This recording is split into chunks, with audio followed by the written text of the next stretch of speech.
Welcome back to our medical negligence. Due to the ongoing Supreme Court at 150 years anniversary, which have been part of the planning, we have missed a few meetings, but we will definitely cover what we need to cover to get the model done. So tonight we would like to discuss first medical records, expert witnesses, and then expert reports as the case may be. So let me share the screen.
Yeah, so as I said, we would like to discuss medical records, expert witnesses, and then expert reports. Now, one thing we have to remember is that it's not enough to know the substantive doctrine of what constitutes clinical negligence or medical negligence. That is, as having existence of duty of care, the requisite standard of care, for that matter, breach of duty of care, the consequent damage or the resulting injury. I mean, yes, as a matter of legal doctrine, these are the things which need to be established as far as the substantive law relating to medical negligence or clinical negligence is concerned. However, these doctrines, unless you can marshal the requisite proofs, the requisite evidence to demonstrate that these elements are actually satisfied in the particular case situation you have on hand. And that is why you have appreciated that some of the cases that you have read, the plaintiff or the claimant didn't succeed because there was a critical gap. An important evidence was what was missing. So therefore, the evidential machinery of a malpractice action basically consists in how the record is built. But the name of the game is evidence. Now, how expertise is deployed, of course, we are aware that expert opinion or expert evidence is not necessarily binding on the court. That notwithstanding, in many cases where expert witness could have actually assisted, if you did not bring one, or if you did not bring expert evidence before the court, that could actually harm your chances of winning, as the case may be.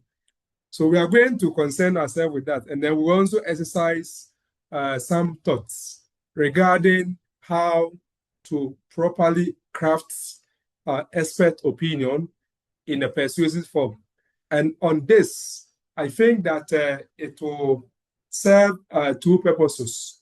For our colleague healthcare professionals who are here, they could be called to give expert evidence during clinical or malpractice litigation.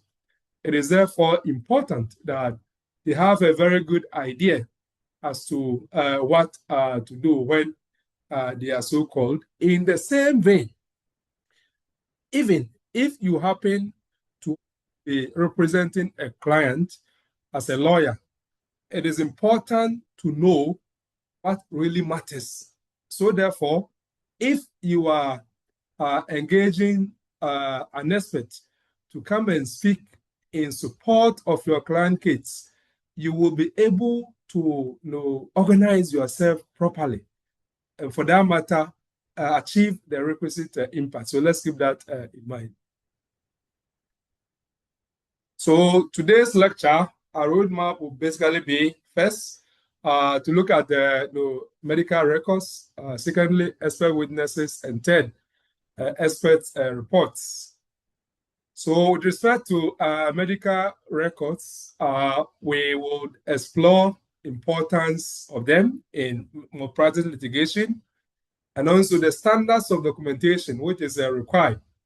And as far as the evidential weight or value is concerned, with respect to medical records, and if there are any gaps or there are certain alterations, how they may impact the case that you are trying to construct before the court.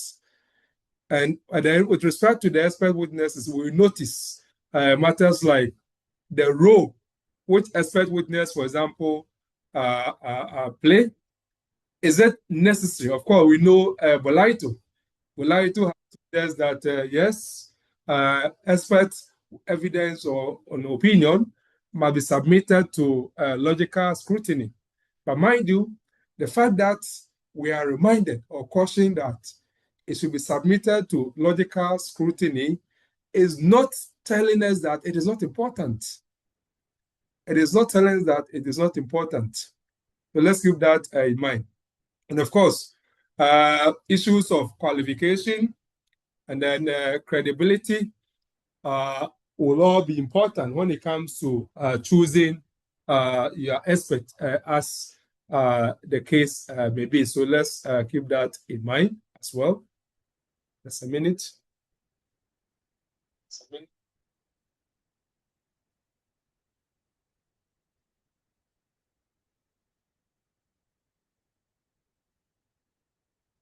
And we would also look at the expert reports, how expert report is structured and how it is written and how it may be critiqued. Particularly so if you are a lawyer for the defendant. Good.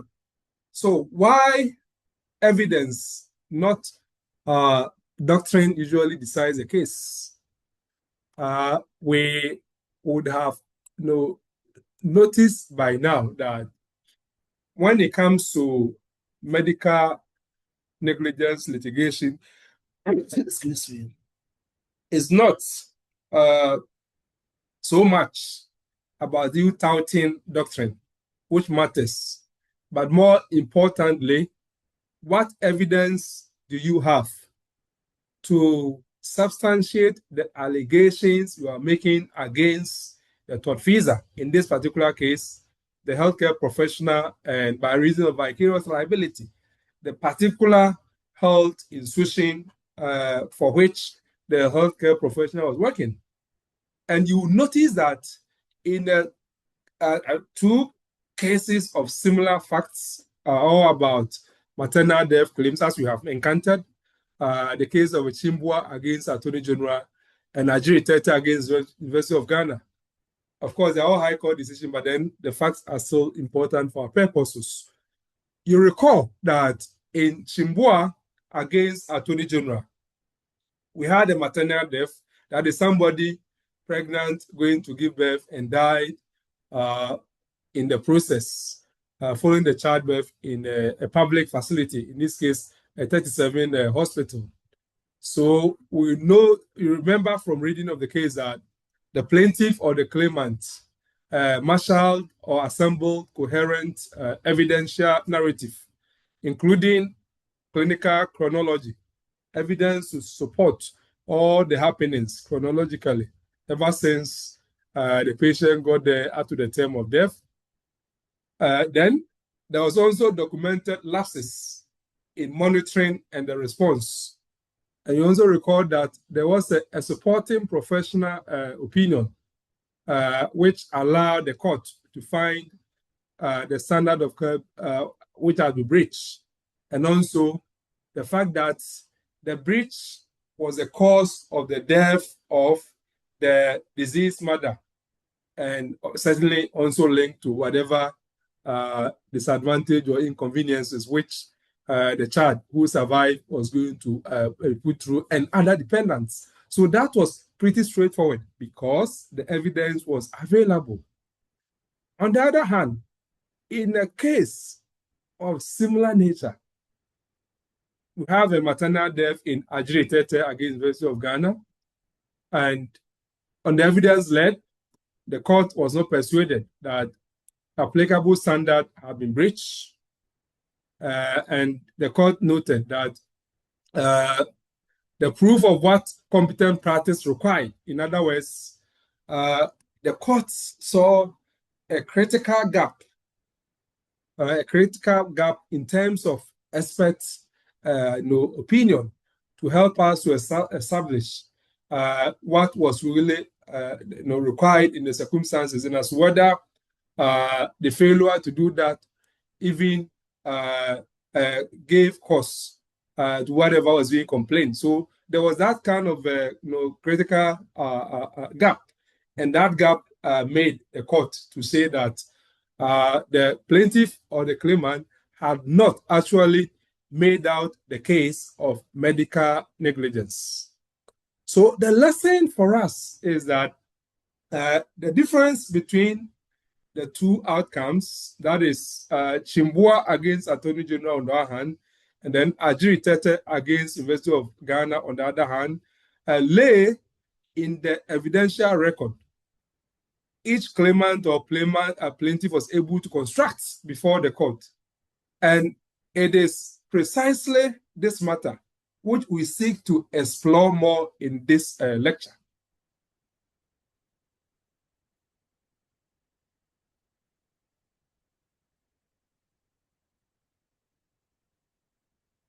So medical records then, the first part of our discourse tonight.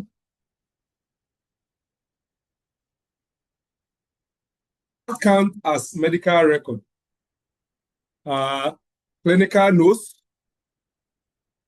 the clinical notes made in respect of the patient, that is admission notes, ward rounds, progress notes, operation notes, discharge summaries. All these form part of what would count as a medical record. Not only that, prescription and drug charts.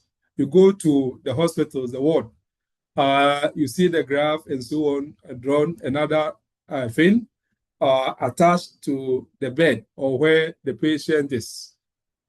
What was prescribed? By whom? Which doctor prescribed it? When was it administered? In what dose? And even where it was dispensed from the pharmacy of the clinic, there should be a record of who actually dispenses from the pharmacy of the clinic and so on.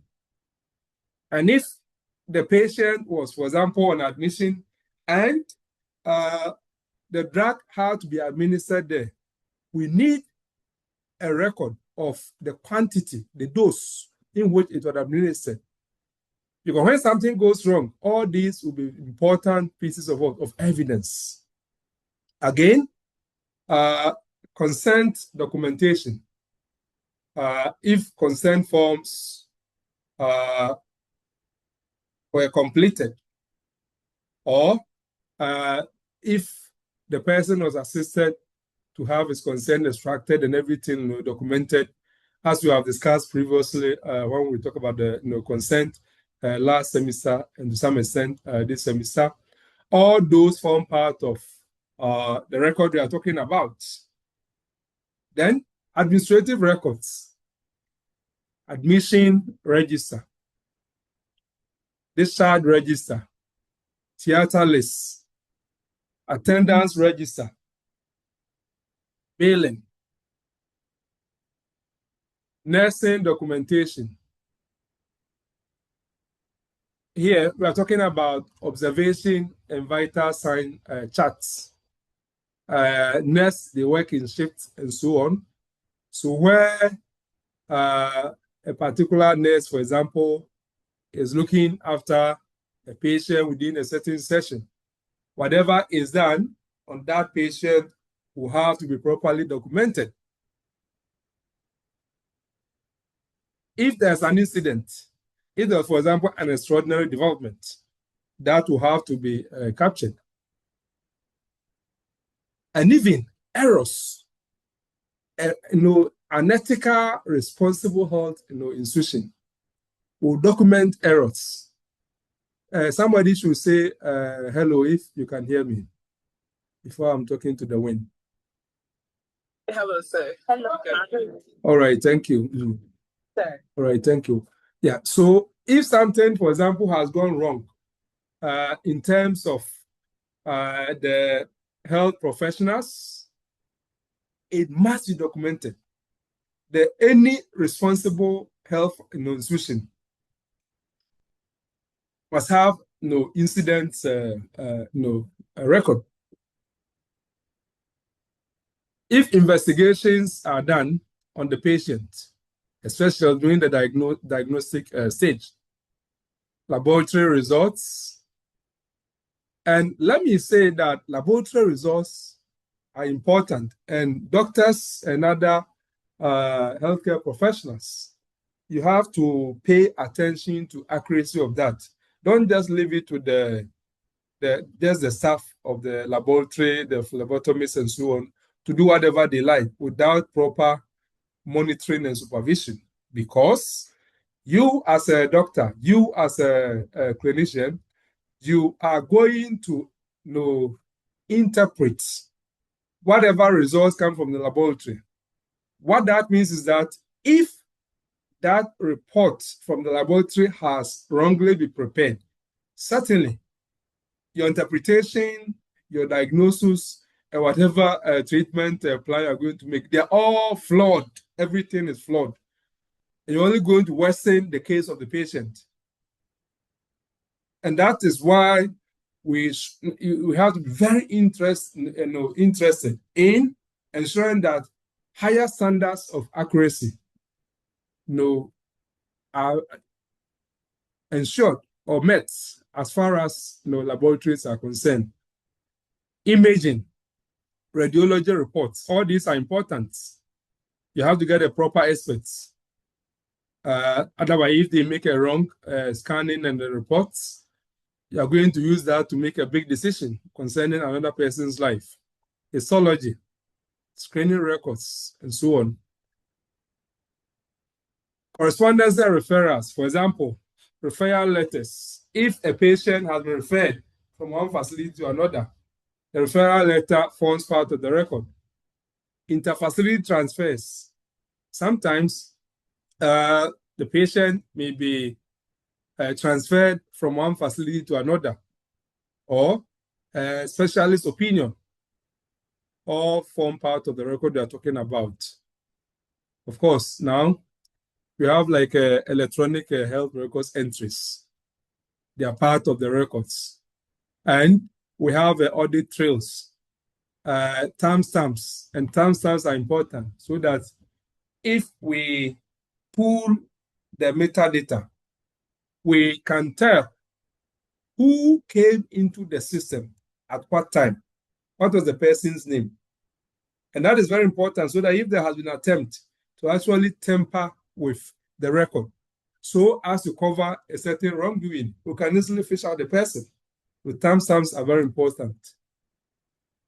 So we could say that by way of a working definition, talking about what counts as a record, we could probably say that every document in any medium generated contemporaneously in the course of the patient's care count as medical record. So every document, whether in written form or digital form, or even recording.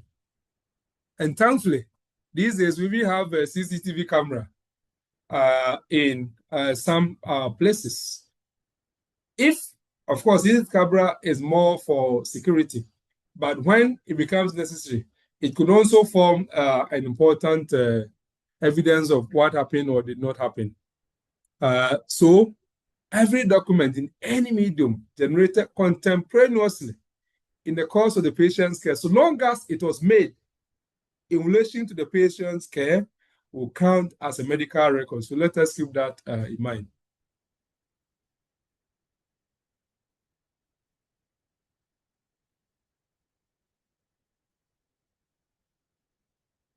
Now let's explore the importance of medical records in medical litigation. First, medical records constitute the only contemporaneous account. When we say contemporaneous account, that is, we are talking about records having been made in the course of care before any dispute arises. When you are taking the patient vitals, issuing the card, admission note, register, generating the lab reports and everything, there was no dispute. All that the patient was looking for was treatment. And that is why it is a contemporaneous account. And it was made before dispute. And for that matter, its unique credibility cannot be doubted against oral testimony reconstructed years later, when memories are faded, interests have hardened. What do you mean by this? Let's take a hospital. Let's say the hospital XYZ, I'm not mentioning name. A patient walks in. The patient has a high temperature and showing signs of extreme weakness, being held here and there. At that stage, nobody is thinking of litigation. So whatever is being done is not being done necessarily with trying to massage or manipulate anything. We're trying to get an accurate account of what needs to be documented. So all the things which are taken, they are highly reliable, more than, let's say that after 6 months, something goes wrong, and the patient gets angry that, no, this one, I have to seek justice. I'm going to court. Now, when it gets to that stage, people will now have to try and work their mind backwards. What time did the person come?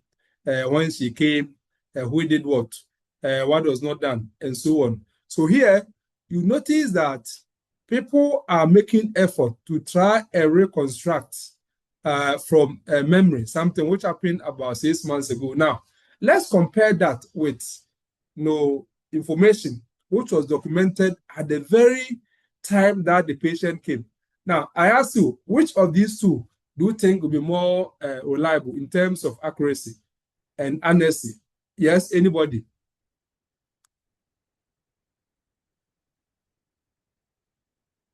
Anybody? Yes, so my lord, I think the one that has been recorded by the system or the health record. Because what? Yes, go ahead.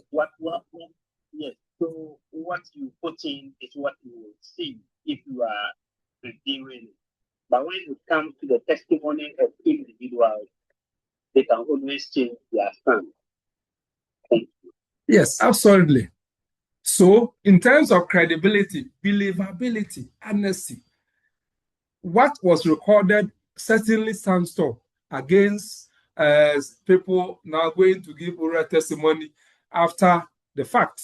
And as he rightly said, people, apart from having, struggling to reconstruct, what happened faithfully from memory, there's also the element of bias now. Now everybody is trying to protect his interests, and all those things are going to, affect the accuracy of the oral testimony. Yes, Jackie. Jackie, let's hear you. I would like to ask if in some instances something may be done on the patient, but there is failure to document.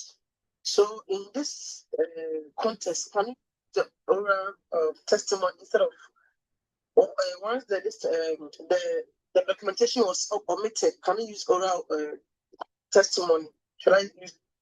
No, oral testimony, they are all part. We are not saying oral testimony is not permissible evidence.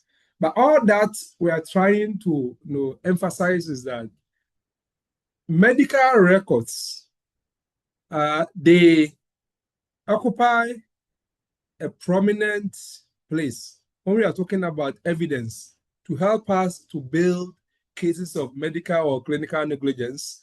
The reason being that it is more contemporaneous account. It was made at the time that the developments were happening, not after something has gone wrong and then somebody is trying to recollect what happened. But that is not to say that if you don't have documentation and somebody was a witness, that cannot be relied upon. No, that is not what you are saying. In any case, if you look at section 58 and section 60 of the Evidence Act, you notice that if you have like a personal knowledge of anything, you are a competent witness to speak to what happened or what did not happen. So that is permissible. Again, another importance of medical records in malpractice litigation is that medical record faces the chronology. As we know, clinical negligence or medical negligence is a jurisprudence of minutes and hours. When danger sign appeared, in other words, when danger sign appeared, when did we get a sign that something was going wrong? When the doctor was called? When did the doctor attend? When treatment began? These things are important, and only the record, only the medical record can settle that sequence. And if you look at the case of Chinbuah against Attorney-General, if you look at the case of Mabel against the Jabin Hospital, you will notice that chronology of things is important. We need to know exactly what happened, when, who did it, and so on. Now, that kind of chronology can properly be afforded by medical record. Again, medical record defines the standard of care inquiry. The expert can only assess what the clinicians knew and did at the time. The record is a primary source of both. In other words, you have a case, we call let's say like an expert, okay? An expert who is going to exercise, a professional evaluation of what other expert did, which is now being questioned in the litigation. Now, this expert can provide a proper evaluation only by finding out whether these professionals or experts who are being facing the music now accountability, based upon things recorded, did they appear to know what, for example, is known on the field in terms of what is supposed to be done and what is not supposed to be done. Now, it is only by reviewing the notes, by reviewing the record, that you can form such a judgment. And that is why we're saying that medical records define the standard of care in inquiry, and that is another importance of it in medical litigation. Again, medical records can provide the grounds for causation, or it can undermine causation. So whether earlier intervention will have altered the outcome is answered from documented findings, timings, and results. Now, sometimes we need to find out, okay, there's no doubt there's a breach. Yes, we don't dispute that. But can we establish a nexus between this breach and the particular injury or fatality being complained of? Now, that can be done where we have a proper record of things. In other words, if you look at the record, what actually was found on the patient, at what time, what results said what. If you piece all these together, then we can interpret and we'll be in a position to say that, yes, the element of causation, for example, is satisfied. And that is why medical record is important. So we can say that medical record will certainly serve in every theory of liability, whether we're talking about negligence implicita, we're even talking about the statutory per se claims as we discussed, or even we are talking about human rights claims or professional discipline. Whatever form of redress you are looking for as far as medical malpractice is concerned, medical records will play a very important role.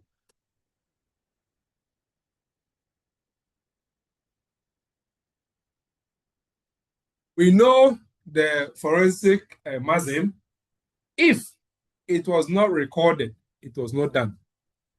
If it was not recorded, it was not done. Now, courts treat clinical record as a presumptive account of what was done.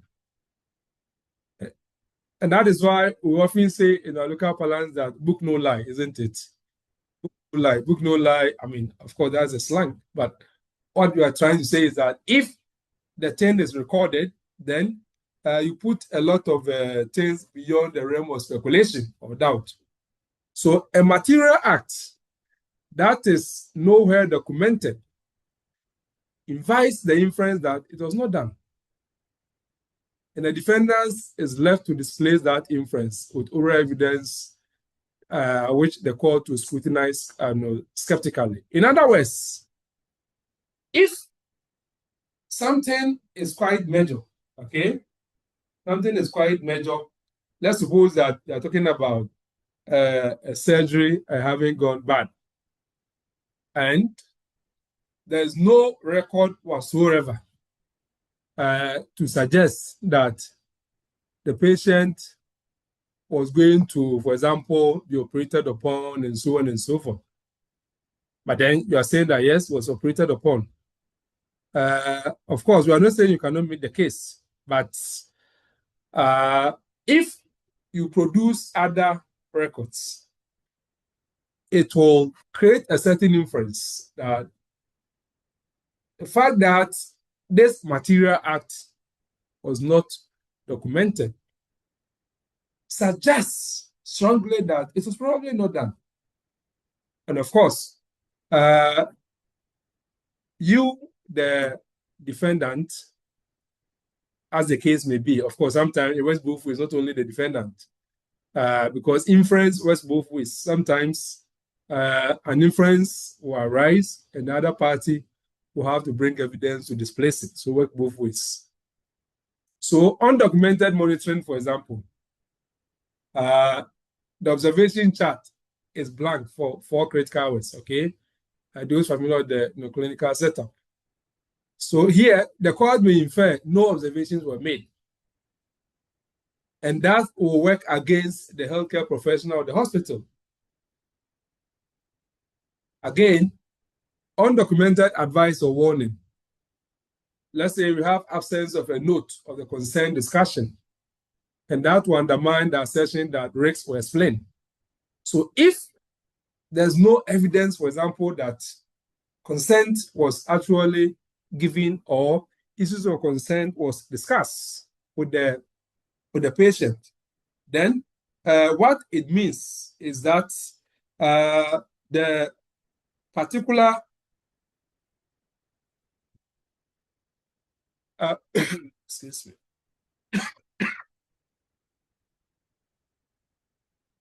So what it means, I mean, if the thing is absent, what it means that that particular patient was not told the risks associated with the treatment. So here, look at it. The mere fact that the record is silent on consent having been extracted or discussion of it having been made, that can provide a strong inference that then the issue of risk associated with the procedure was never explained to the person. Because if it was, why is it not documented? So a material act, which is nowhere documented, invites inference that was not done. So that's the point we are trying to say. In the same vein, you can take the illustration, undocumented review, like the patient seen and stable, cannot easily be asserted where no entry exists. So, for example, if there's no evidence in the records that the patient was made to undergo review, then we cannot actually accept any allegation that the patient was seen and was stable. That is illogical. So that's the kind of thing that we're trying to suggest. But of course, the MASM, if it was not recorded, it was not done, it has some limitations. So therefore, it's a presumption of facts. It's not presumption of law. So it may be rebutted by credible oral evidence and surrounding documentation. In other words, it is not an iron cast. Okay, it's not an iron cast inference. If countervailing evidence can be marshaled by the other party against whom the inference is operating, then that presumption can be displaced. So let's take note of that. We also have situation of a busy world realities which need to be acknowledged. So, for example, if you take accident emergency unit, for example, those places where they are receiving cases of accidents, casualty, everything is really running at fast pace. Sympathies may diminish in some cases as the gravity of the undocumented step increases. Yes, we know that the place is busy, so that could let us lower the bar. But then if what is undocumented is very serious, then the fact that the particular site where you're working is busy will not fully exculpate you from liability, or it will not diminish your liability. So therefore, we could argue that the MASM, if it was not recorded, it was not done, works in both ways. It's a two-way traffic, okay? Two-way traffic in the sense that it cut both ways. So a meticulous record is a defendant's best shield. Just as a meticulous record can also provide a good weapon for the claimant or the plaintiff to prosecute this claim, it can also serve as a good shield or defense.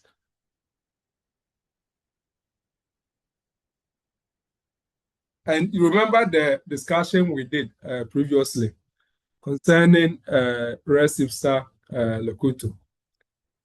So we could argue that where the record is silent or missing, res ipsa locutor, as in the case like Queen in vitro against Attorney-General, may allow negligence will be inferred from the unexplained outcome itself.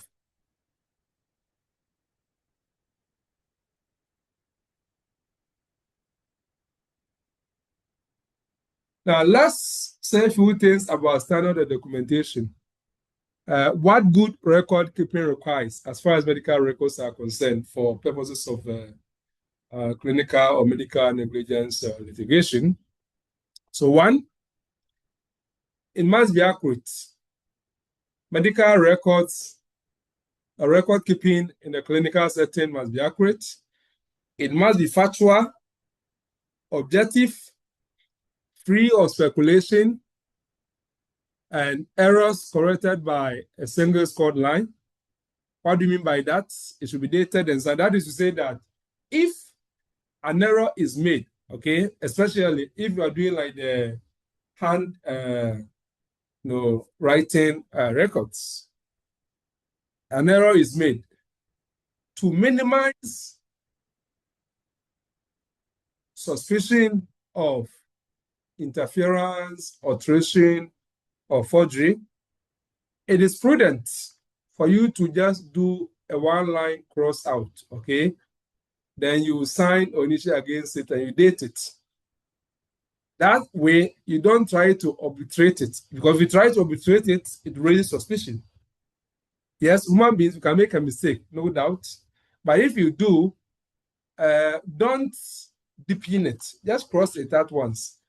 Sign against the date so that everybody will know that this is a genuine mistake. But then if you try to deepen it, then it raises suspicion that you are trying to hide something. Again, it should be contemporaneous. It should be made at the time of the event as soon as practicable after. Late entries clearly should be marked as such. In other words, if, for example, a patient,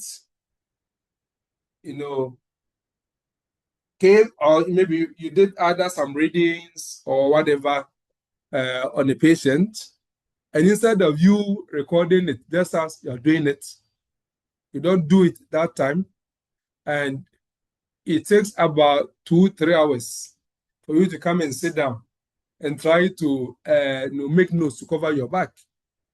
You must indicate the time that you're making the entries, because it will affect the degree of contemporaneity, which we are talking about. Because the things should be contemporaneous, like at the same time as you're doing it. So if there's any gap, it should be indicated. Yes, good record keeping also requires that there should be attribution. Attribution means that every entry must be dated, must be timed, must be signed, and the maker identifiable by name and designation. So if something is being done, if it's a doctor, a particular physician, is a particular nurse, a particular pharmacist, anesthesiast, radiologist, whatever, it should be indicated. As we say in our local language, in someone in the because of accountability, that is why we have our different names that you can hold people accountable. Again, good record keeping in clinical setting should be complete. That means that findings, differentials, decisions, treatment, advice, warnings, and refusals are all captured. Even if a particular, just like you look at the, let's say some cases, Chinbuah is Attorney-General. The fact that the couple wanted the cesarean session instead of vaginal delivery, was it captured in the record or it came up during the trial? Who remember? Was it captured in the record or it came up during the trial? Who remember?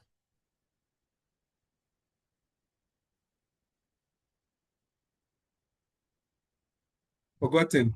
Less than 2 months. I remember that my hand is that this is Joyce. Joyce, yes. They only came out trial. Okay. Yeah, so properly speaking, the records should have captured. If proper records were made, the records should have captured that yes, the patient requested for cesarean session. No, yeah, but then we disagreed and recommended vaginal delivery. Again, good record keeping requires that it should be legible and intelligible. It should be capable of being read and understood by another professional taking over the patient's care. Now, doctors, I have an Indian jurisprudence or Indian case law. I will try and retrieve it for you, where their lordship actually castigated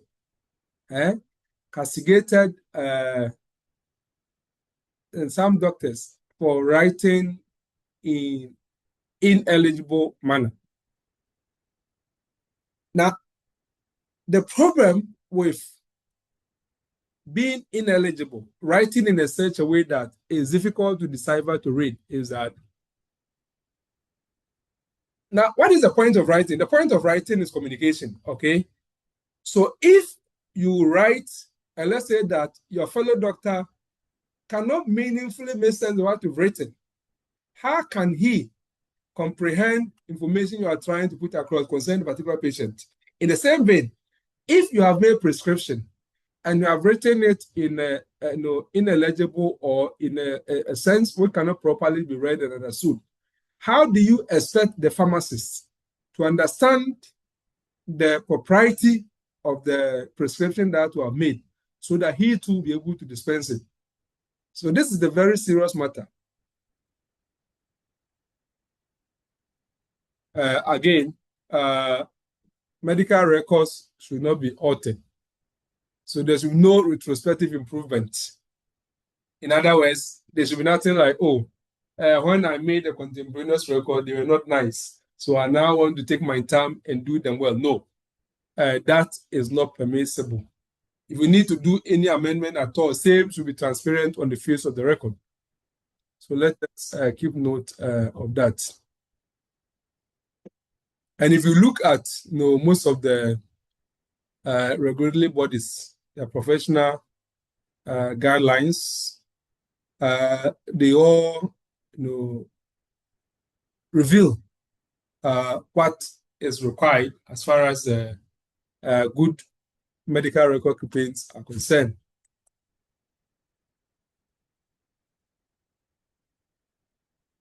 So we have come across a couple of legislation which you have to look at again.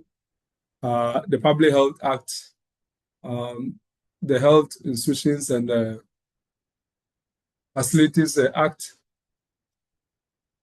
and you will notice that it provides a licensing regulation of the healthcare facilities, and of course, record keeping, proper record keeping should be among conditions of proper operation.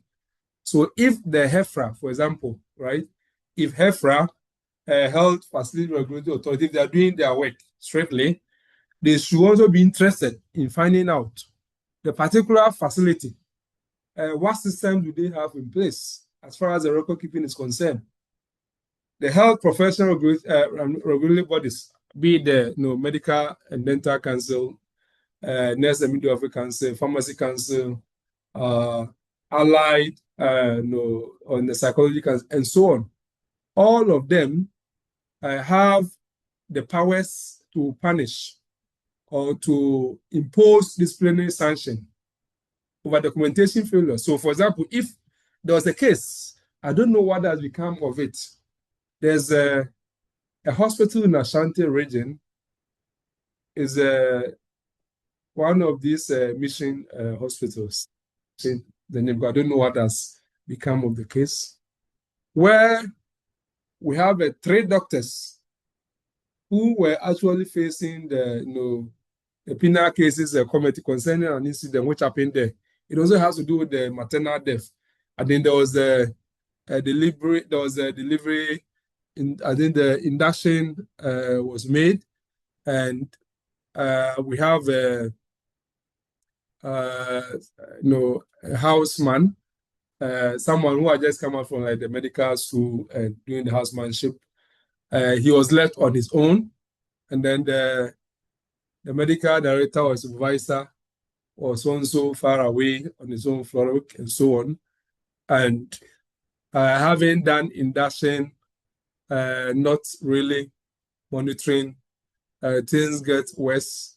At some point, the husband of the woman in labor, when things getting worse, was actually insisting that there should be a CS.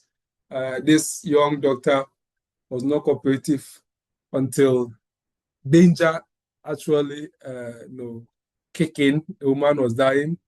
Then the medical director had now been rushed onto the scene and then rushed to the theater for some emergency operation, but eventually they lost the child, and so on.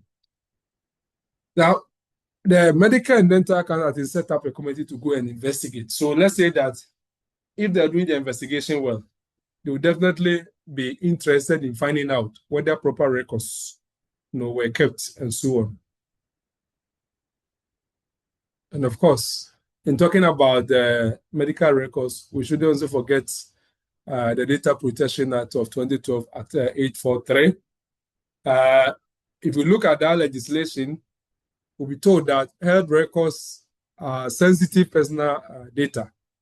And for that matter, we have rigid rules or regime which govern processing, security, retention, and also the right of the patient to access his own medical record. Remember the case of VA,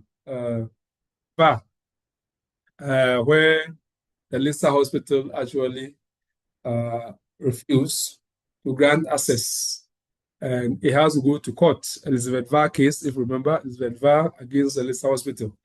Then the court had to make an order asking the Lisa fertility hospital to actually release the records as it were.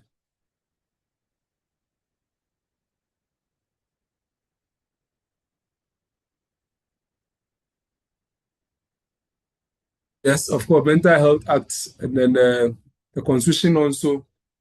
We discussed confidentiality already, and that is why they belabor the point. But later on, we are talking about the human rights enforcement route of medical malpractice. We'll come and say a bit more about that.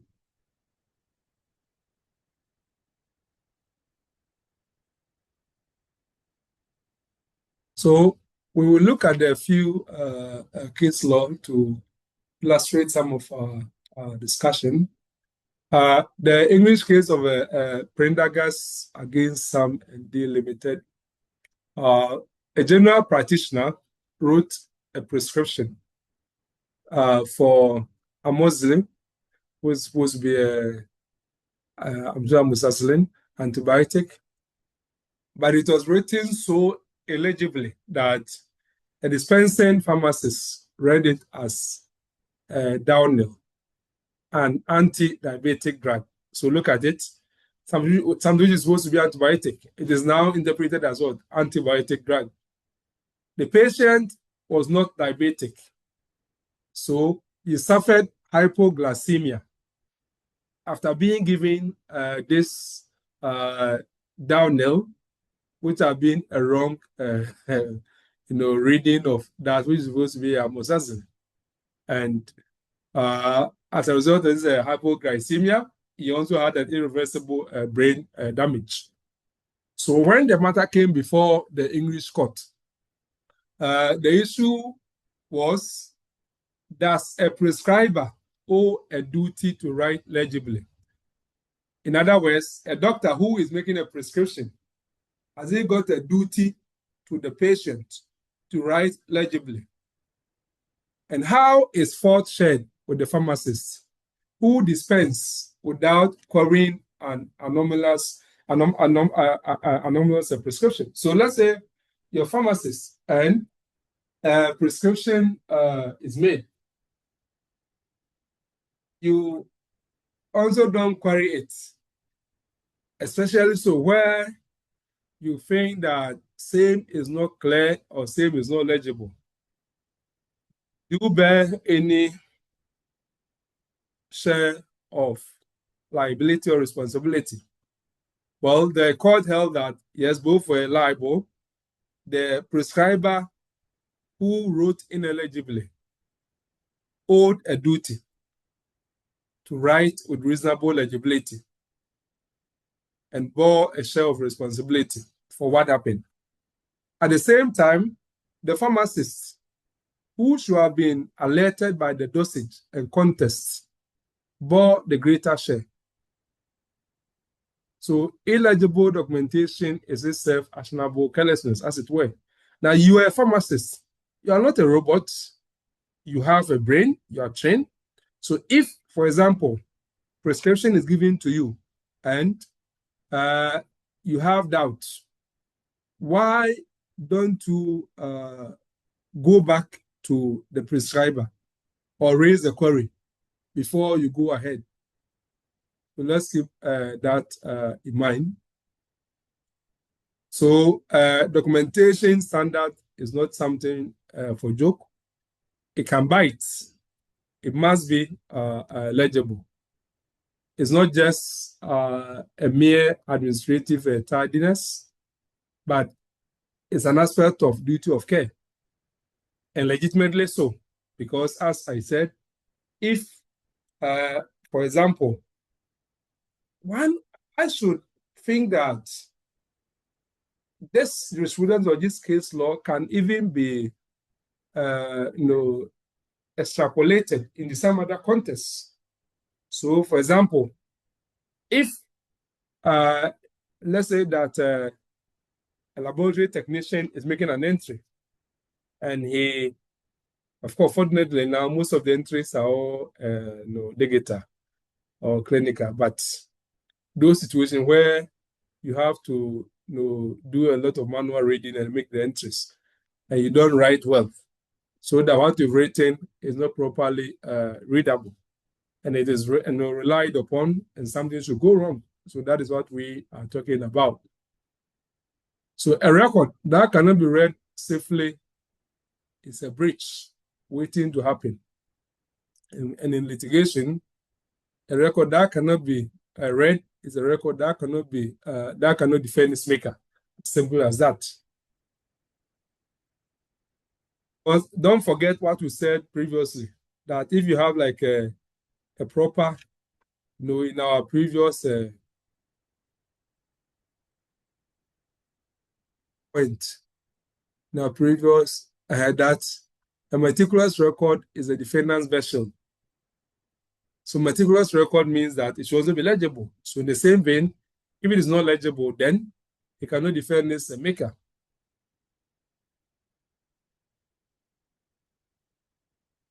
So let's explore briefly the issues of admissibility, authentication, and weight, or the evidential value of medical records.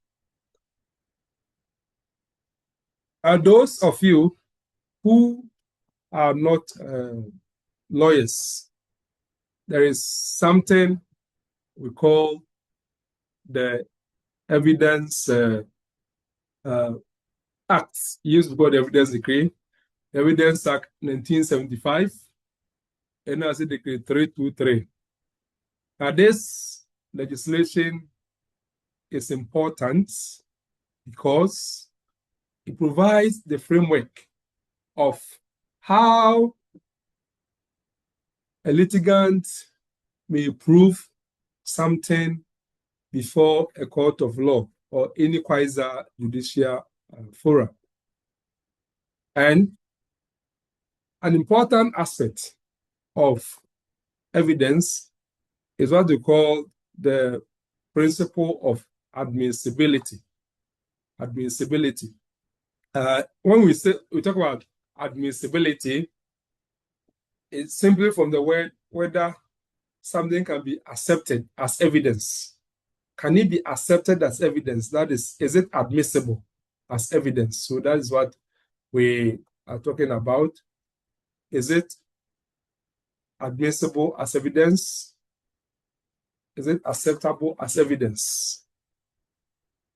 So entries offered for their truth are prima facie hearsay.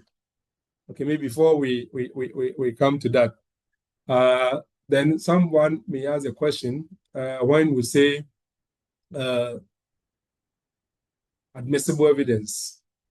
What is admissible evidence, or what can be accepted as evidence? Well, the basic position of the law is that every relevant evidence is admissible. Every relevant evidence is what? Is admissible. So if you look at section 51, subsection 3 of the Evidence Act 1975, NRZ Decree 323 speaks to that. No evidence is admissible except relevant evidence. And question is, what is a relevant evidence? Basically, when we say relevant evidence, any evidence relevant or connected pertaining to credibility of a witness or hearsay declarant, or anything pertaining to proving that something actually existed or something did not occur. So that is a relevant evidence. So every relevant evidence is admissible evidence. Now, we also have something we call the hearsay evidence. Hearsay.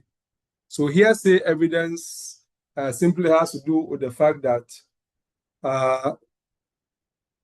the person giving the evidence did not experience what he is testifying about with his own senses, right? With his eye, ear, or whatever. He didn't witness it with his own senses, as it were. And as it were, either he's being told by someone who witnessed it, or he's reading it from a record which was made contemporaneous from the happening. So that is, they're all hearsay. And hearsay generally is inadmissible, but there are exceptions. There are some situations under which hearsay evidence is permitted to be admitted as well as evidence. So we are saying that entries offered for their truth are prima facie hearsay under the Evidence Act. So, for example, the entries in the admission register and the various clinical notes, all these things are there for the purpose of showing that they are what happened at the time that they were recorded. Now, despite being hearsay, they are still admissible through exception for records made in the regular course of business or official duty. So if you look at the Evidence Act, we have a section that if something was made in the regular course of business or official duty, then that is admissible, despite the fact that, ordinarily speaking, it could have been treated as what? As a hearsay evidence. So let's keep that in mind. So if you look at the section 149 of the Evidence Decree or Act, that quote, authentication of identification of writings made or the regular course of business may be by testimony of representative of the business who is responsible for keeping the records or familiar with them, even though he did not make the writing or see to it as it were.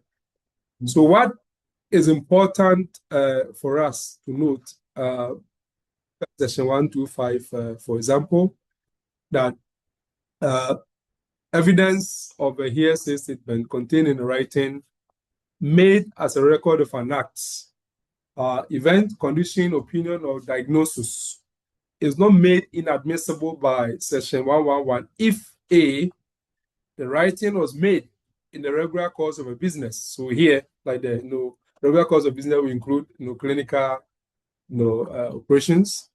B, the writing was made at or near the time the act or event occurred. The condition existed, the opinion was formed, or the diagnosis was made.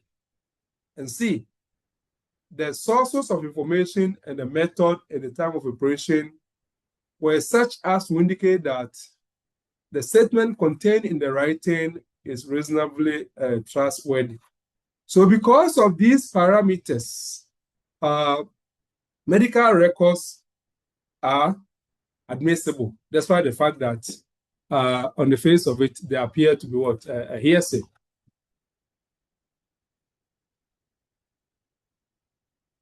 And the fact that medical records are contemporaneous routine in the sense that they are made when the matters being recorded actually happen, they actually guarantee trustworthiness, meaning that the element of bias is largely removed. Now, we also have authentication. The record must be shown to be what it purports to be. So, if you want to, for example, administer medical records, if you want to excuse me.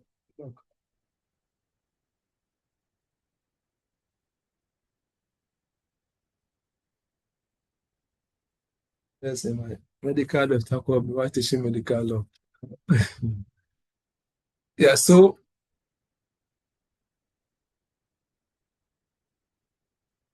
medical record, for example, you want to tender it for purposes of evidence. We have the principle that if you are going to tender any document, it must be tendered or produced from a proper custody. Either the maker of it or someone who has no official responsibility for it, or someone who is entitled to be given the document got it in a legitimate way. So therefore, there may be need for authentication, for confirming as whether a document is, for example, genuine. So production through the records officer or the maker. So you can subpoena. If you are conducting a trial, you can, for example, of course, it's risky for you to wait till the trial to subpoena because that is why we have the discoveries. Okay, we have discoveries and interrogatories as part of the civil procedure because you need to know the exact evidence that you have before you actually go to the battlefront of litigation. Otherwise, if you just say that yes, the law allows you to subpoena the person having the officer in charge of the records, you can subpoena the person. That is true. But then you need to read what is in the record to find out whether it supports the kind of case that you are making or not.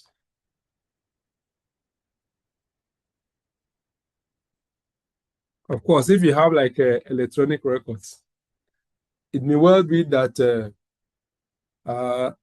some printouts were made for the patient.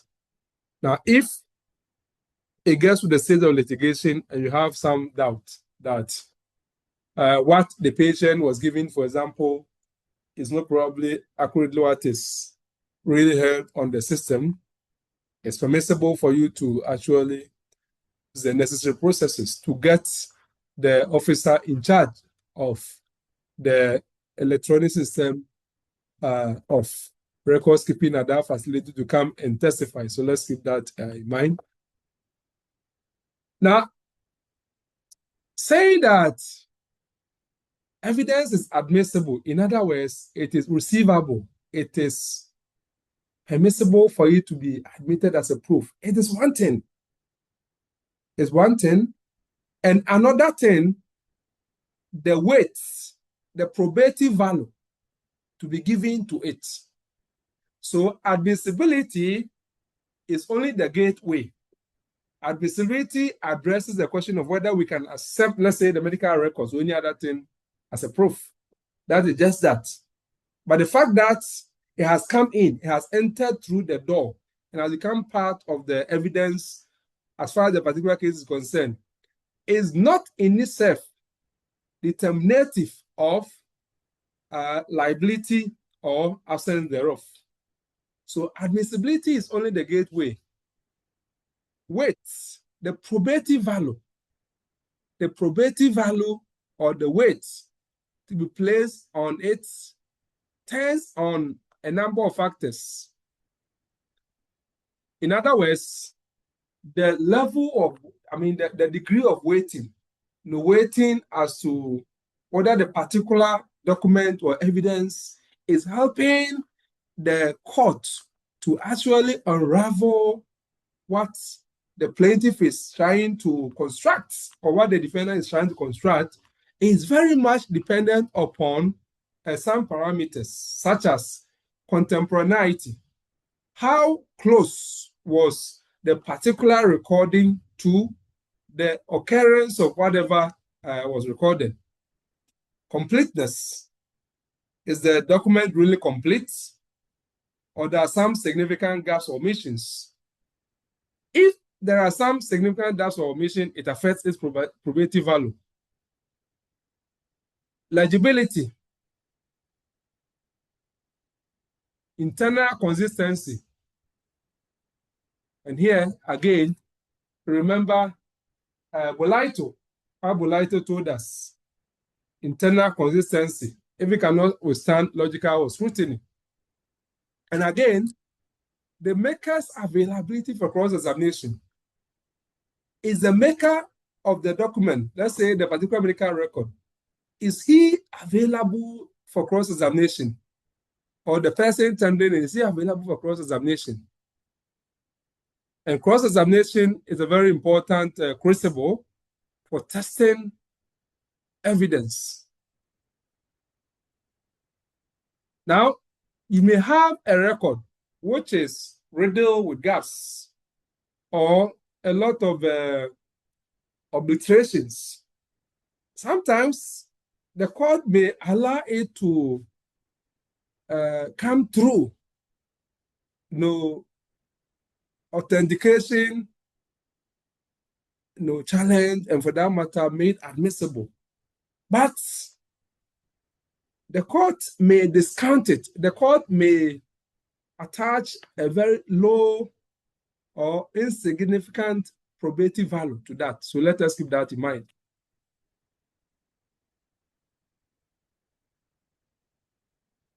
So let's look at situations of alterations, gaps, and lost records.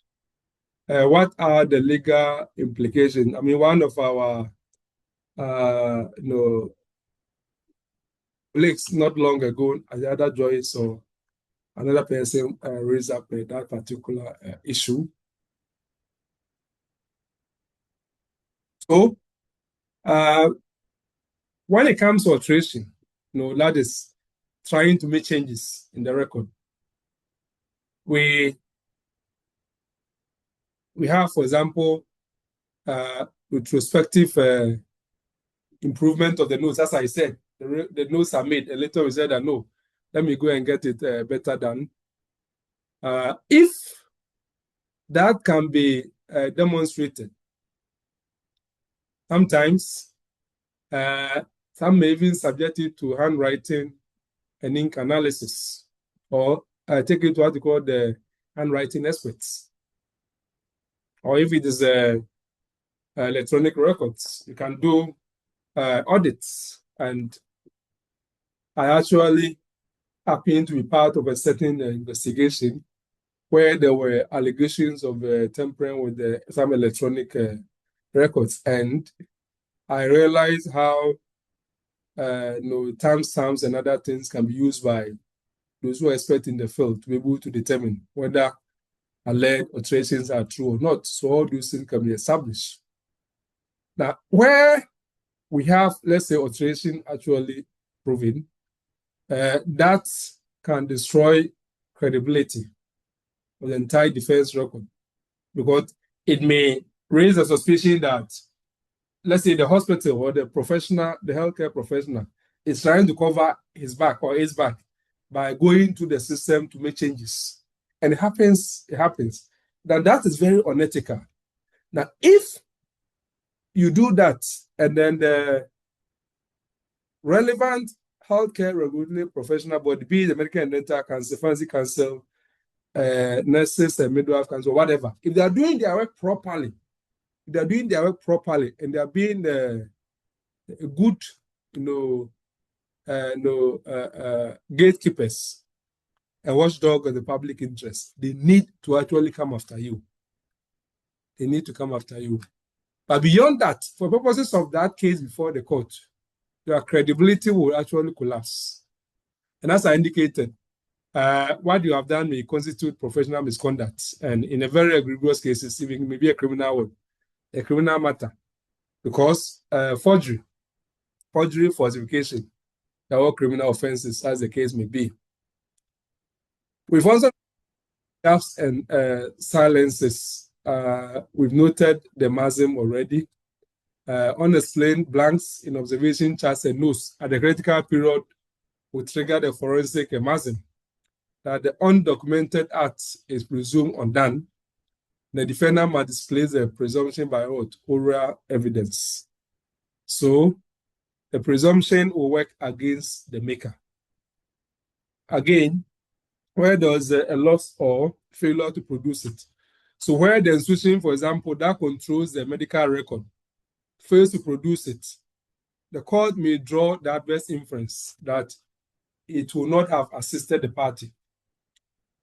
And that evidential vacuum will strengthen the res issa reasoning that we discussed. In other words, if a trial is going on, and let's say during the cross-examination, the cross-examined party is able to, let's say, challenge the defendant, hospital or health professional to say that a particular record should be produced. Now, if it is not produced, that in itself means one of two things. Either the record is not there, or if the record is there, it's actually inimical to the interest of the hospital or the healthcare professional. That is why they are trying to withhold it. So whatever way, the court can make the necessary adverse inferences. Look at the Queening and Victoria against Attorney-General, for example, where the defendant alone holds the means of and offers none, the thing may be left to speak for itself. So it may well be that, yes, of course, and that is the basis of a res ipsa loquitur. Certain matters in the usual course of things, they don't occur. It was under your control, and then it is there. So you need to provide an explanation as to how it could have occurred, that you not necessarily be negligent. Now, if you are not forthcoming with the explanation, then that in itself will be indicative of you being liable for negligence. Let's look at a few of our cases. Chinbuah against Attorney-General. We saw that medical records were important as of maternal death. We saw the documented the chronology of monitoring. We've come across that deterioration and delayed response gave the court a secure factual platform for finding the standard of care at the breach. Now, if you look at the Agyire-Tettey, we've noted that the facts were similar. The evidence led did not cogently establish what proper practice required and how the defendant departed from it. So here, medical records actually work against them. In the same vein, Queen Victoria against Attorney-General, we met it when we were discussing res ipsa loquitur, and where the defendant controlled the instrumentality. And the records, that medical record, for example, offered no innocent explanation. The unexplained outcome itself supported the inference of negligence. Similarly, if you look at the Ibrahim Mustafa Issa against Koibu Teaching Hospital, no, of course, that was not in the case was not fought extensively for obvious reasons, but with respect to special damages, the court made the point that it had to be specifically pleaded and strictly proved, and that records from the hospital, receipts, and other particulars were important, and not just merely asserting that the court should give them to you.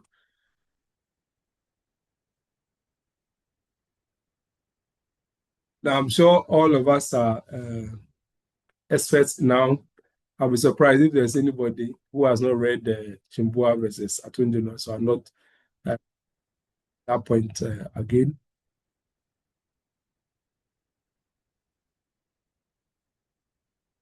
Now, when the record cannot explain, let's look at the two English cases. Mahon against Osborne. A swab was left in the patient's abdomen. After an emergency operation, he died. The court accepted that an unexplained retained swab may itself evidence negligence against those in control of the operation.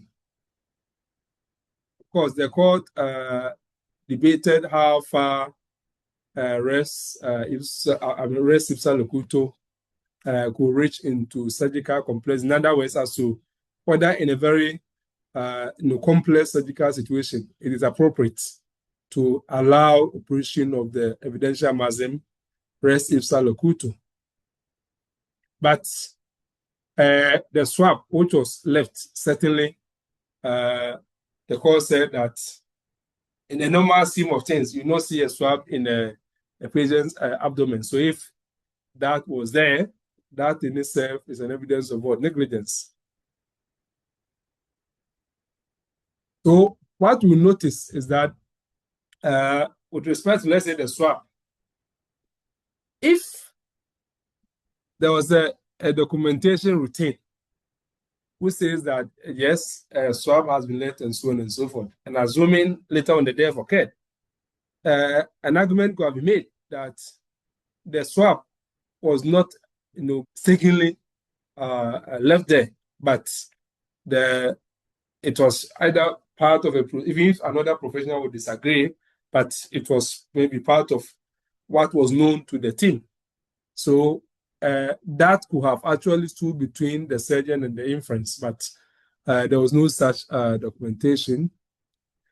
Now, if you look at the case of Cassidy against Ministry of Health, our very good friend Lord Denning, after a hand operation and then a post-operative treatment, the patient's hand was left worse. The person went for operation, but then his prognosis or aftermath was really bad. And that is why Lord Denning famously said that I went in with 2 safe fingers. I came out with 4. In other words, the fingers for which I needed the surgery were just 2 safe ones. But here's the case. I have had 2 more becoming safe. So my condition is even worse than I went in for the surgery. And here, Lord Justice Denning, as he then was, will say that the patient cannot say what went wrong, but the hospital can. If it offers no explanation, negligence may be inferred. In other words, it is not, of course, it doesn't lie in the power or the ability of the patient to explain how a patient having two stiff fingers, right, having gone for treatment by way of a surgery, will end up having, 4 fingers becoming stiff. So it is a hospital which had the onus or the burden to explain how on earth a person having two stiff fingers could have undergone corrective surgery and end up having 4 stiff fingers. If that explanation was not forthcoming, that in itself was a clear inference of negligence.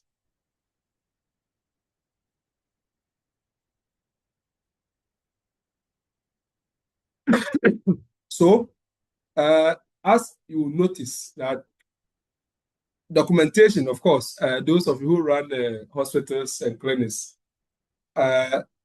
we are not by this course trying to empower you to just go and cover your back. No, as I say, and I always say that a lot of people, especially in Ghana, when they hear of medical law, when they hear of healthcare law, when they hear of health law or medical negligence malpractice, what comes with their mind is that we are suing the doctor, we are suing the hospital. And a lot of you, if I'm sure, especially the lawyers and those who have become lawyers, it will be very frank. In their mind and hearts, their reason for coming to do courses like this is to enable them to position themselves to be able to do more medical negligence litigation. True or false? Well, true.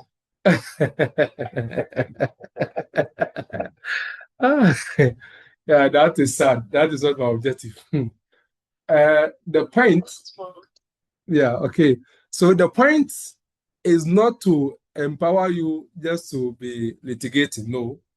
And as I have argued, those of you who read my book or Developing Healthcare in Ghana, I made the argument that we should use this area of the law to empower patients, not just to pitch patient against doctors or let a healthcare professional become, some kind of a paranoid as far as aggressive patient litigants are concerned. That is really not the point. But we can have that discourse some other time.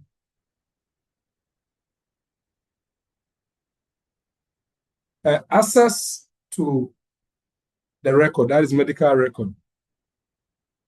Obtaining the medical record is very important as a practical measure when you are going to do anything with respect to medical negligence litigation. So, one, there should be a pre-suit request by the patient or personal representative to the facility, okay? The medical record, the patient has a right to get it. Or if the patient is dead, the personal representative is the one who has given the letter of administration, or if he made a will, probate, as it were. Once you produce that as the one having been authorized in law, be in charge of the estate of the deceased, which includes whatever cause of actions that he has, who survive him, terms with the Civil Liability Act, then you can also request for the medical records. Now, the foundation for this right, that is the patient's right of access to personal data, is the Data Protection Act, of course. Of course, the Constitution itself. They've also seen the case of Elizabeth Varr against the Lister Fertility Hospital. So, you, of course, there are some hospitals I have seen they are not doing bad. When you go there, you go and do clinical investigation and so on, they can give you a form if you want to get the results emailed to you and so on, or you just want it to be on your records there only. And which I think is a good development, so it should be encouraged. So the practical steps involved here is that you have to put your request in writing, identify the admission period, the admission and the period. Okay, so here I'm speaking to the litigant. They are here for litigation, so that will help you. So when you get this type of case, okay, you need to secure the record. So put in requests for the record. And then putting a request for the record indicates when the patient was admitted or estimate like the period. Now, ask for certified complete copies, including charts and results. So in other words, whatever the hospital is producing, they should certify that what they are certified is a true record of what is actually held in their own records. Of course, when eventually the case are taken off, there's what they call like a discovery and inspection, which can compel production. We have a mutual discovery and inspection. You, the plaintiff and the defendant, can actually make available to each other to inspect whatever documents or exhibits that you have under your slates, which you are going to use for the litigation. Now, where you don't do it mutually, then the court may come in to make orders. Now, we also have public, you have electronic health records. And if we look at the public facilities, the big ones, I'm sure for some private facilities, they are using various types of electronic systems. And as I indicated, audit tray is part of the records with timestamps, user logins, edit history. Edit history is important, and that will give you some indication as whether attempt is being made to manipulate, to alter, okay, the record. So all these things I'm saying, if you're a lawyer and you pay attention to them, when you are preparing your case, cross-examination, everything, you know where to direct your mind. So alterations that were once invisible are now demonstrable because of technology. You can use superior software. So counsel should specifically seek the audit trail in the system metadata during discovery. And authentication requires evidence of the system's reliable operation, that the system operates or functions normally. That is very important. So the raw material is assembled. We're going to move on to the next segment. Who interprets the raw material? Now, you have secured the medical records, the various aspects, you've secured it. That is fine. But if I may ask the question. Yes, please. Yes. Can a lawyer write to a facility asking for the medical details of his client, to which would attach, because the client is not lettered, will attach a thumbprint of a document to ascertain that this is a thumbprint of a particular client who was a patient in the facility, asking for the medical details of that person, even though the hospital cannot ascertain the thumbprint of that individual. Can the hospital decline the lawyer that offer? All right, thank you. First and foremost, every person is entitled to act by a lawyer. And your lawyer can represent you in so many things. maybe the only thing your lawyer cannot represent you is if you have to be operated or be given injection in the hospital, he cannot take it for you, and so on. But in terms of you assessing your records from the the scenario that he narrated, unless the hospital, for example, is doubting that maybe you don't have a proper authority, but otherwise, if the hospital does not have any basis of doubting the legitimacy of your alleged legal representation, and unless they are doubting that maybe you are faking, but that one is also wrong for the hospital not to cooperate because you are also working in a regulated profession. Just as the hospital professionals are working in a regulated profession themselves, if they have any doubt regarding propriety of your action, they can report you to the General Legal Counsel for the necessary things be done against you. Otherwise, they do not have, they are not right in law to say that do not allow you to represent your client. Yeah, so if they need more proof that, yes, it is that particular patient who is your client, then that's a different matter. Otherwise, I find it difficult why they should reject such a request, cancel. Not ungrateful. So we'll move on to what to do. Yes. I also have a question. I want to ask it before I forget. It's around the medical records. Now, from your presentation, it sounds like if the hospital really wants to defend itself, then it is important for them to include the medical records in their statement of defense. Now, my question is, what happens if the hospital does not include the medical records? How will the court deal with the situation? How would I think there's a little bit of feedback from your end. Is that oh yes? Please, the echo. Whoever is in charge of the echo, can you put your mic off? Hello? Hello, I think it's better now. So I think that what happens if, for example, the plaintiff is rest interlocutor and then the defendant in filing their defense and witness statement, they do not include the medical records because it's in their possession. Well, that's how would the court generally deal with something like that, because it's a negligence matter and then the record is also not before the court. Right, thank you.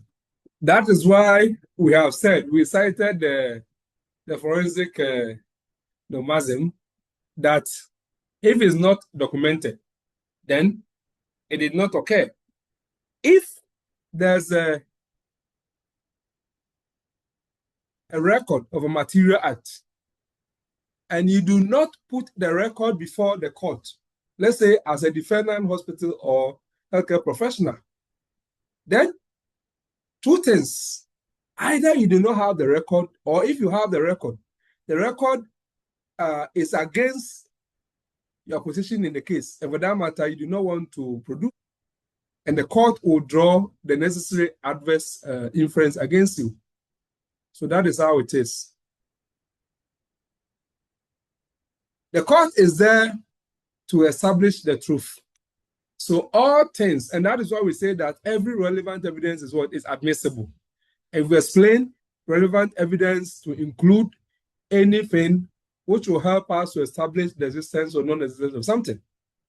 If you have records, you have things in your possession, let's say as a hospital, which are relevant to the matter we are talking about, and you don't bring it, the court is entitled to draw adverse inference against you and make the necessary findings against you.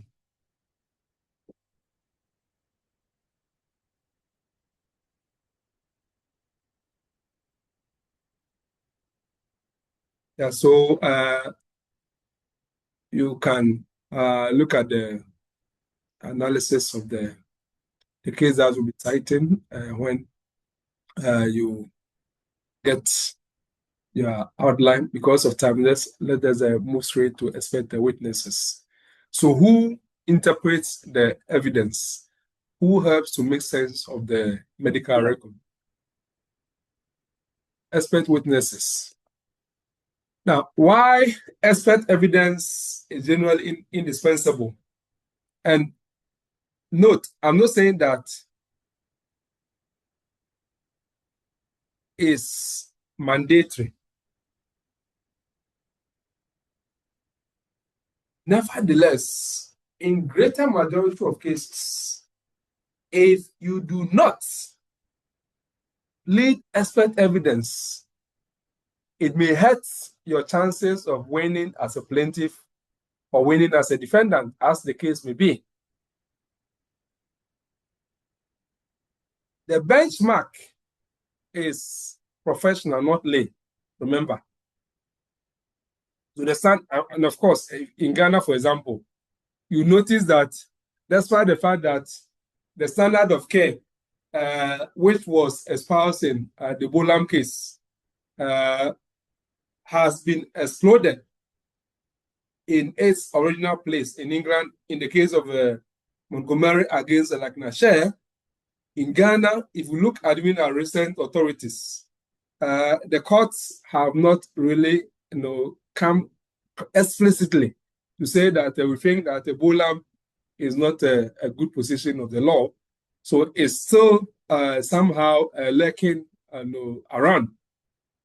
And what that means is that the standard of care is that of the reasonably competent practitioner of the relevant specialty. And that is what the Bolam taught us.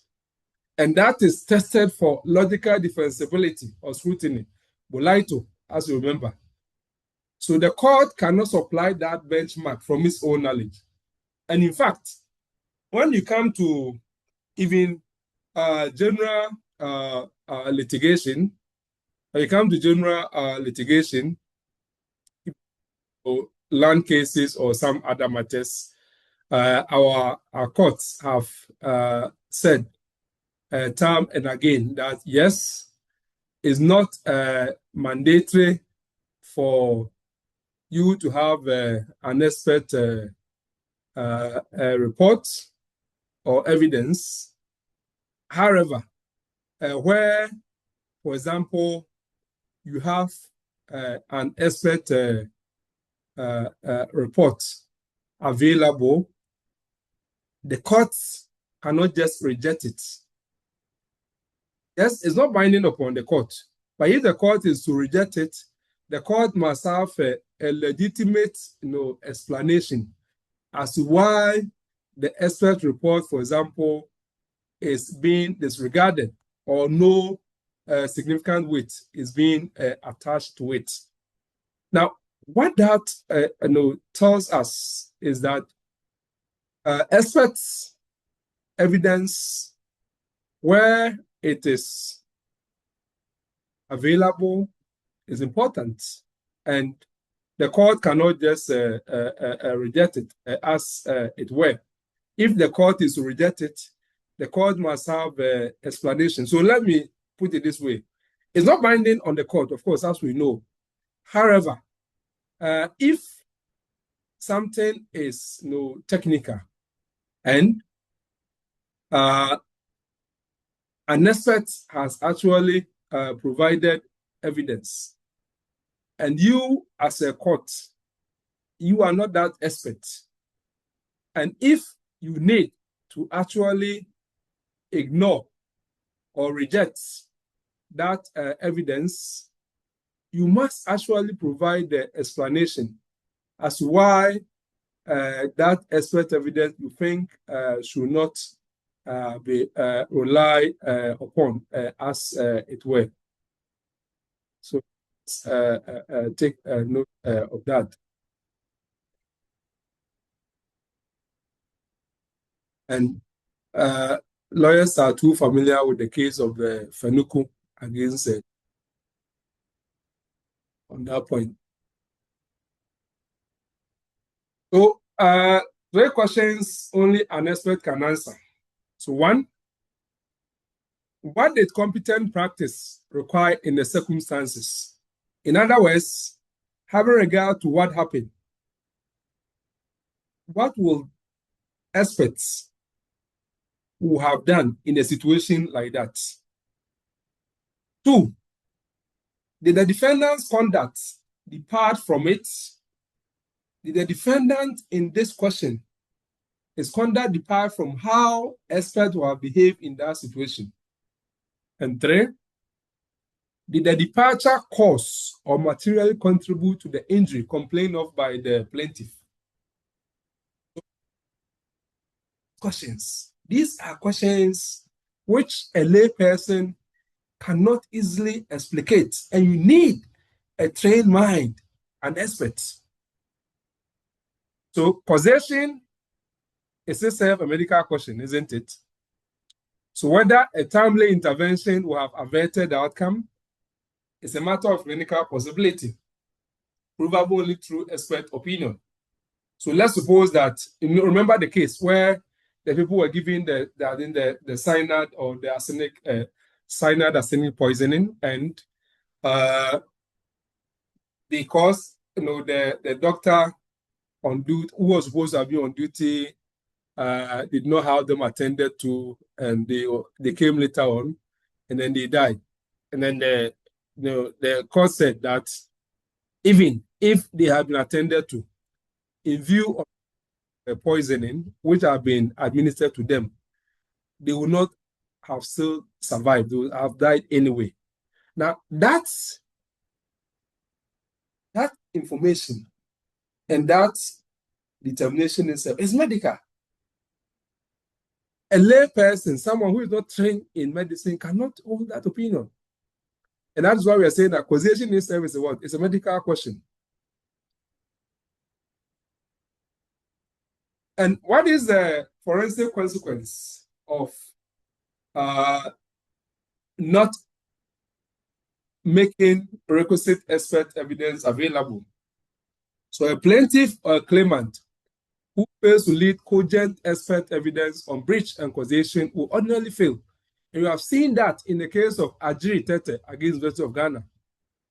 And whether you agree or you don't agree, I mean, we know for the record that in Agyire-Tettey against the University of Ghana, despite the fact that the facts were similar to Chinbuah against the 237 military case, and the same judge, my friend Lordship Akabua Fuji, as it then was, the outcome was what was different.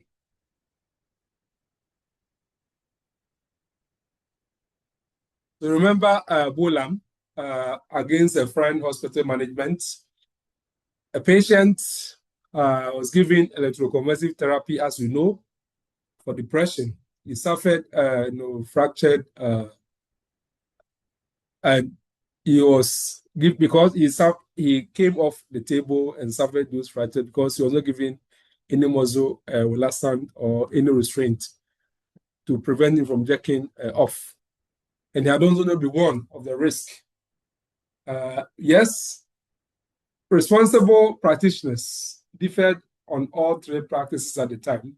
Some practitioners said that, well, they wouldn't have considered it necessary to give the patient relaxant. Others said that, well, I would have done that. Others said, well, the risk was so insignificant, so I wouldn't have actually bothered to explain to the patient that if we treat the patient through electroconvulsive therapy without any relaxant and restraint, there could be the risk of death injury. I wouldn't have explained it. So we have divided opinion among experts. So the issue before the court, as you know very well, was that by what standard is a professional judge where the profession itself is divided over the proper practice? So here, you have a different, some are saying that, yes, I have given relaxant, others are saying that I already have given relaxant, others are saying that I have warned of the risk, others are saying that, well, I wouldn't have warned of the risk. So how do you determine the proper standard? And that was why the court, McNair, as it then was, will say that, hold that, a doctor is not negligent if he acted in accordance with a practice accepted as proper by a responsible body of medical practitioner, skilled in that particular art, even though another body will take a contrary view. And as you know, the claim what? The claim failed. Claim failed. So, what we take from this is that the benchmark makes the expert evidence indispensable. Responsible body. I'm talking about experts. So, experts are necessary. And if experts are necessary, they are also interested in qualification of the expert. And then the specialty, the particular sub-specialty of the particular experts. They're all important. And if you're a lawyer and you're doing cross-examination in this type of case, these are the matters you have to exercise your minds on. And you remember that after a while, Lord Brown Wilkinson will remind us in the Bolito case that, yes, it is true, Bolam said that the standard is what a responsible body of professionals, that is what experts say they will have done, which is important. But Bolito came and said that there's a qualification.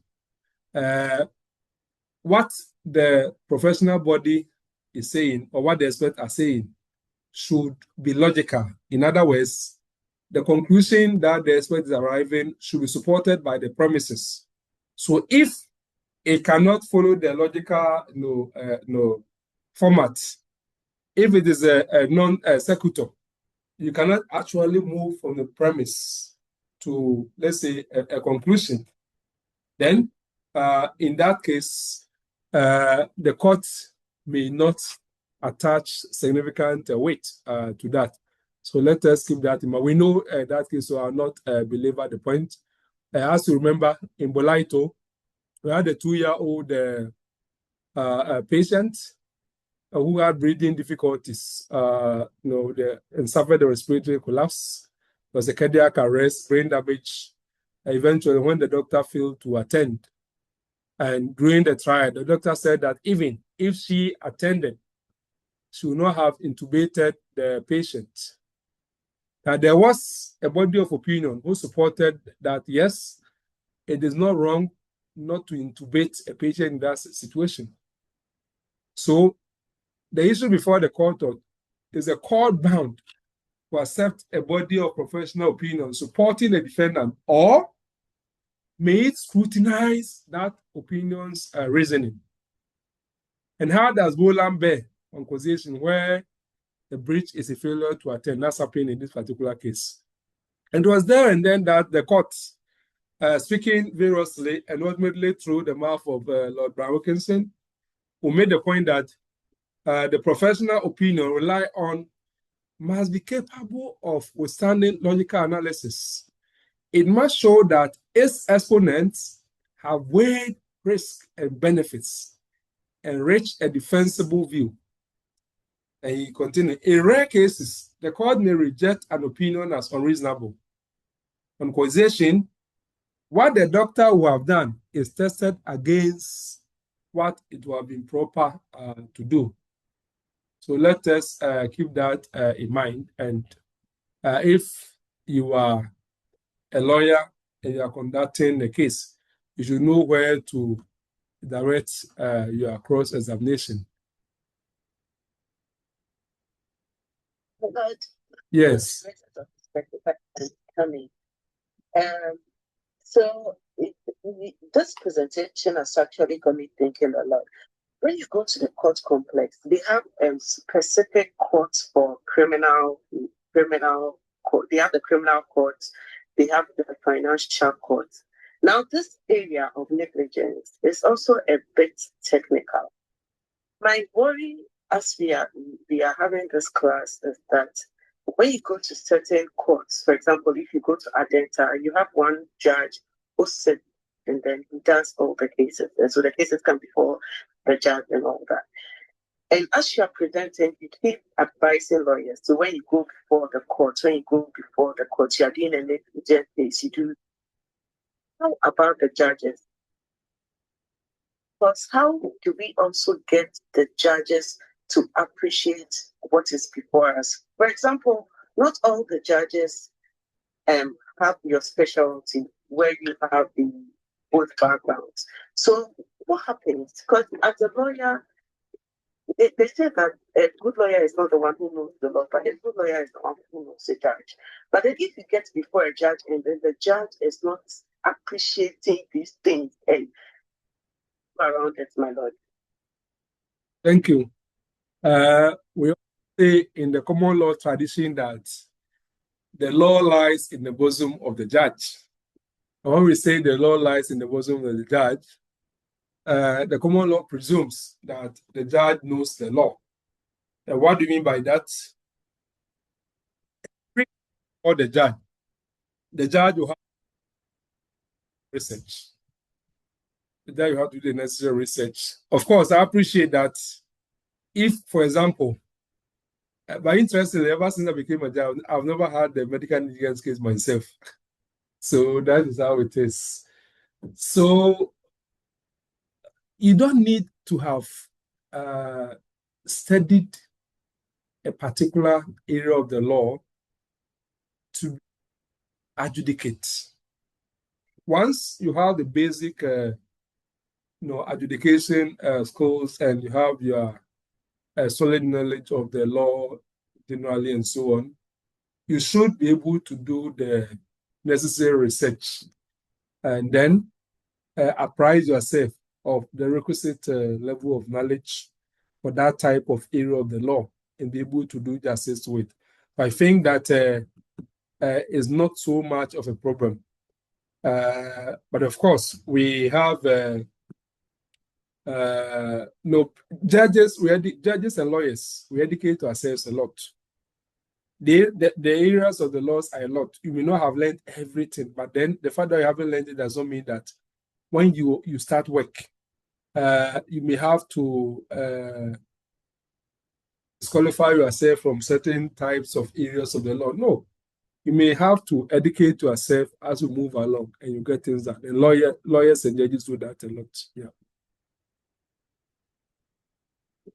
We have another case, Maynard against the West Midlands Regional Health Authority.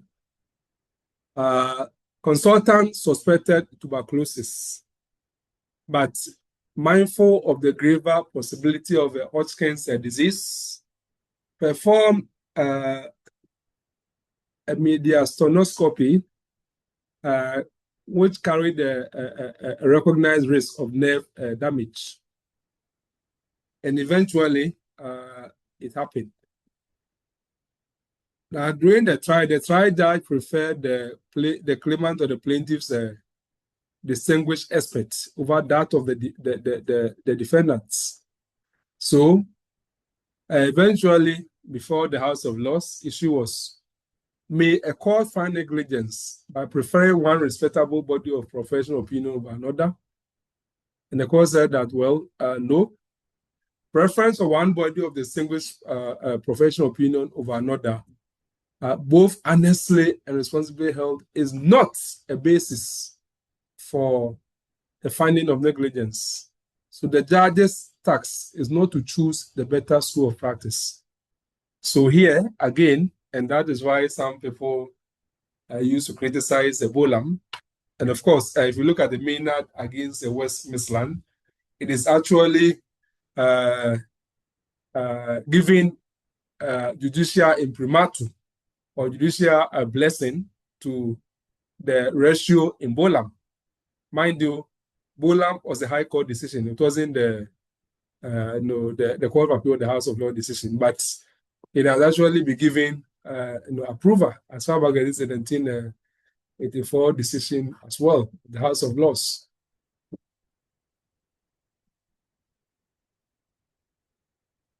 And similarly, Wilshire against Essex Area Health Authority. In a specialist neonatal unit, a junior doctor inserted a catheter into a vein rather than an artery. So excess oxygen was administered to a premature baby. Sabi, I'm teaching online. Excess oxygen was administered to a premature baby who developed retrolental fibroplasia. condition with the 5 possible causes. And only one of them, the excess oxygen. So apart from excess oxygen, there were other 4 possible causes. So the issue before the court of appeal was whether is an inexperienced doctor judged by a lower standard. So if you have like, let's say, a junior doctor, we lower the standard. Just like when it comes to normal professional negligence litigation against a lawyer. If you have like a lawyer who has just finished his privilege and be given license as a 1-year lawyer, and then he's conducted the client's case or transaction, and something has really gone back, the transaction, the client is very angry, decide to sue the lawyer. Should the court say that because they are just a 1-year-old lawyer, the standard should be different from if the person were to be 10 or 15 years old as a lawyer? So that was a similar, kind of a issue in Wilshire against the Essex Area Health Authority. And then in the House of Law, another issue was where the injury has several possible causes. As the claimant or the plaintiff prove causation. Now, the Court of Appeal held that the standard is that of the post occupied, not the individual's experience. So the junior discharges it by seeking senior verification. Inexperience is no defense.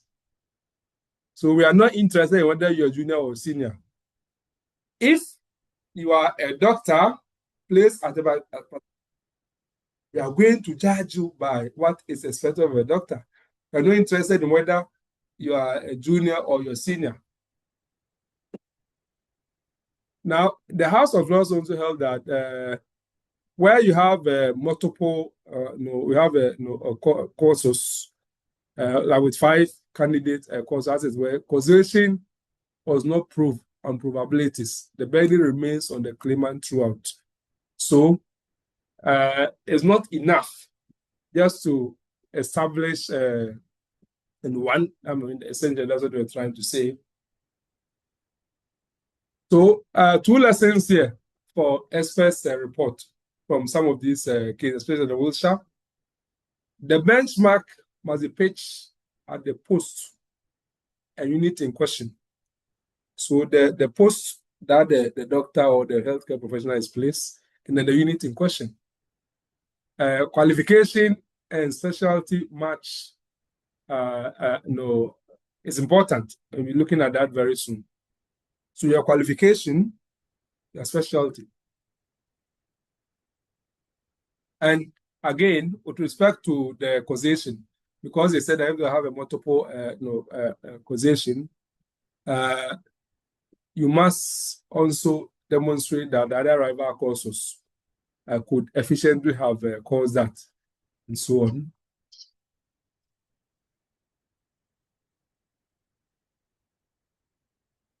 We have already looked at it where expert evidence may not be necessary. If the evidential maximum of res ipsa locutor, okay, and where you are saying that where the outcome skips negligence to the ordinary mind, like the retained swab we saw in the previous cases, or on site of surgery, or somebody having 2 stiff fingers coming out with 4 stiff fingers. No, the unexplained catastrophe and not the defendant's exclusive control. So where we have that situation, the inference arises without expert opinion. You don't need expert opinion as to be able to make your case as a plaintiff. Of course, there will be a swing of the pendulum of a burden of proof to the defendant to now provide an explanation as to how that would have occurred without that negligence, as it were. Then, of course, cases of statutory breach, or what we call the negligence per se, too, where the content of duty is fixed by statute, regulation, mandated protocol. Breach is proved against the enactment, not against the expert consensus. So we saw that, for example, you're supposed to be licensed, okay, to practice a particular field of medicine or healthcare. If you are not licensed, I mean, the law says that you incurred a certain liability. So here we don't need expert consensus. Sometimes non-technical failures, maybe unattended patients, or ignored alarms, or lost samples, may lie within ordinary lay competence. We don't need. So, for example, or let's say they have a swab samples, okay? You've taken somebody's samples, instead of you ensuring that you do it well, you get it, you don't do proper labeling. So a man, you go and give a pregnant woman's blood sample to a man because of you made a mistake of labeling. Certainly, the results and the diagnosis, everything will be wrong. And so in that case, it may not be, you may not need expert witness. You don't need any expert witness to prove for some of these obvious and unacceptable things, as it were. You don't need any professional benchmark. But you notice that the exceptions are narrow. Now, where even if res ipsa is pleaded, maybe for the lawyers, let us add this. Even where you are pleading, okay, you look at the case of Asante Kremo, either you plead the information which actually suggests that you are alluding to res ipsa loquitur. It is still prudent, or it is still advisable to retain an expert. Despite the fact that you are relying on the evidential and res ipsa loquitur, it may still be wise to have an expert. Do you know why? Now, the res ipsa loquitur you are relying on is only giving you a temporary victory, okay? If you're able to set up like the primary facts, then there will be a shift of the burden to the defendant. Now, where the defendant can actually canvass an explanation as to why the things that you are complaining of could have happened without they necessarily not being negligent, then you also need your expert to counter the explanation that they have given, so as to be able to sustain your case. And that is why it is pertinent for you to even have an expert, even when you are relying on the res ipsa loquitur. So it's a litigation strategy.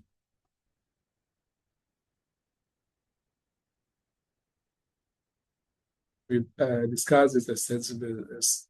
Leave it. What is the role of the expert? I think we've gone 2.5 hours. I don't want to have information volume. I don't want you to have volume. So I intend to end here so that we continue at our next class.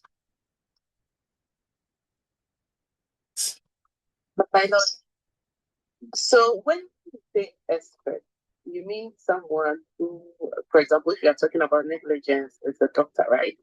And so it means that even if the plaintiff does not have an expert, but the defendants with a doctor as one of his witnesses, the person can still serve as an expert. Yeah. Okay. Good. We usually prefer to call an independent expert. Now, if the defendants, the hospital, the particular professionals involved, yes, they are experts, but they are experts with bias. Bias in the sense that they are also contesting the case. So their testimony is not 100% objective. When someone who does not have immediate interest in the case and has been called by the defendant to come and help so we are more comfortable with that than just the particular doctor who is facing the music.